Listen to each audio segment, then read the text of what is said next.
Pak Prabowo Subianto. Tentunya gue yakin di sini yang nonton video ini pasti ada yang nggak suka dan kontra sama kebijakan beliau. Jangankan kebijakannya, beliau jadi presiden aja nggak suka ya cuy.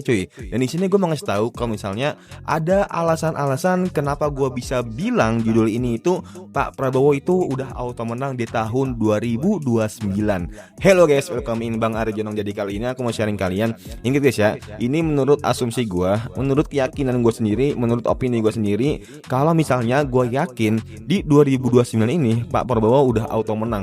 Kalau misalnya na'udzubillah min zalik Pak Prabowo usianya itu udah tutup. Nah, tapi koalisinya itu kuat banget cuy.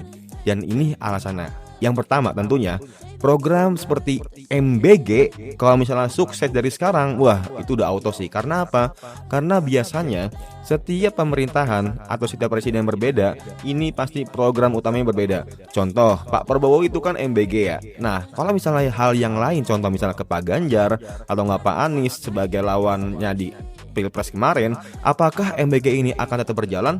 Belum tentu. Kemungkinan ya kalau menurut gue pribadi ya akan dihilangkan.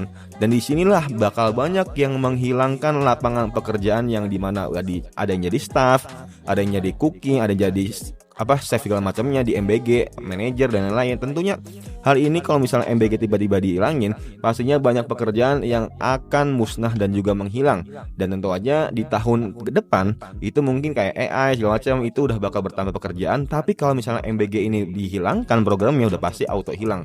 Dan kalau misalnya para pekerja di MBG udah pasti auto siapa? Auto milih koalisinya Pak Prabowo. Biar apa? Biar MBG itu tetap berjalan. Nah makanya kunci dari kesuksesan 2029 nanti, kalau misalnya Pak Prabowo ini sukses MBG-nya udah auto pasti Pak Prabowo udah pasti menang ya. Walaupun Pak Prabowo ini koalisinya itu kuat banget, ya bisa aja terlengserkan dengan koalisi-koalisi yang lain, tapi kemungkinan kecil lagi sih ya.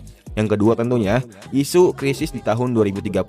Banyaklah yang bilang kalau misalnya di tahun 2030 ini bakal benar-benar krisis. Bahkan di tahun 2026 ini udah mulai kerasa lah, dari kenaikan plastik, dari kenaikan sembako segala macamnya. Dan mungkin tahun 2026 bensin belum naik, tapi gue yakin di tahun berikutnya ini angka pertalite ini bakal bisa mencapai 20.000 per liternya. Gue yakin lo pasti nggak setuju atau nggak mungkin menganggap gue aneh tapi segala macamnya. Tapi gue yakin pemerintah nih udah terlalu bengkak lah buat mensubsidiin bensin yang dimana lagi mahal-mahal sekarang.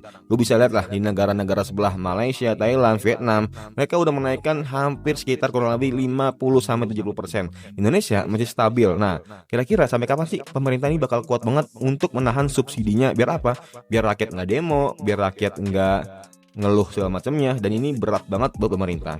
Yang ketiga tentunya faktor lain yang lebih jauh menentukan, kayak misalnya kondisi ekonomi, stabilitas politik dan keamanan. Tahulah Pak Prabowo dari segi geopolitiknya itu kuat banget guys ya.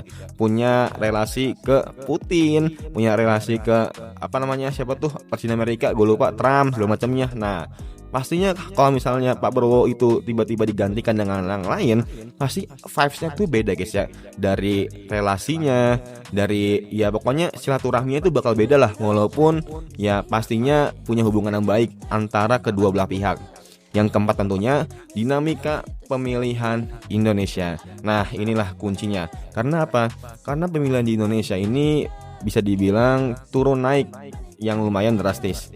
Kalau misalnya lu lihatin, koalisi yang paling kuat dialah yang menang. Nah koalisinya Jokowi gila cuy, kuat banget ya. Dari Pak Jokowi itu menyalonkan dari dia jadi gubernur, jadi wali kota, gubernur, presiden selama 2 periode, lanjut lagi ke anaknya walaupun melanggar MK segala macamnya. Nah tapi dari sini bisa lihat kalau misalnya koalisi Pak Prabowo atau koalisi Jokowi yang melanjutkan koalisi Pak Prabowo ini kuat banget ya cuy.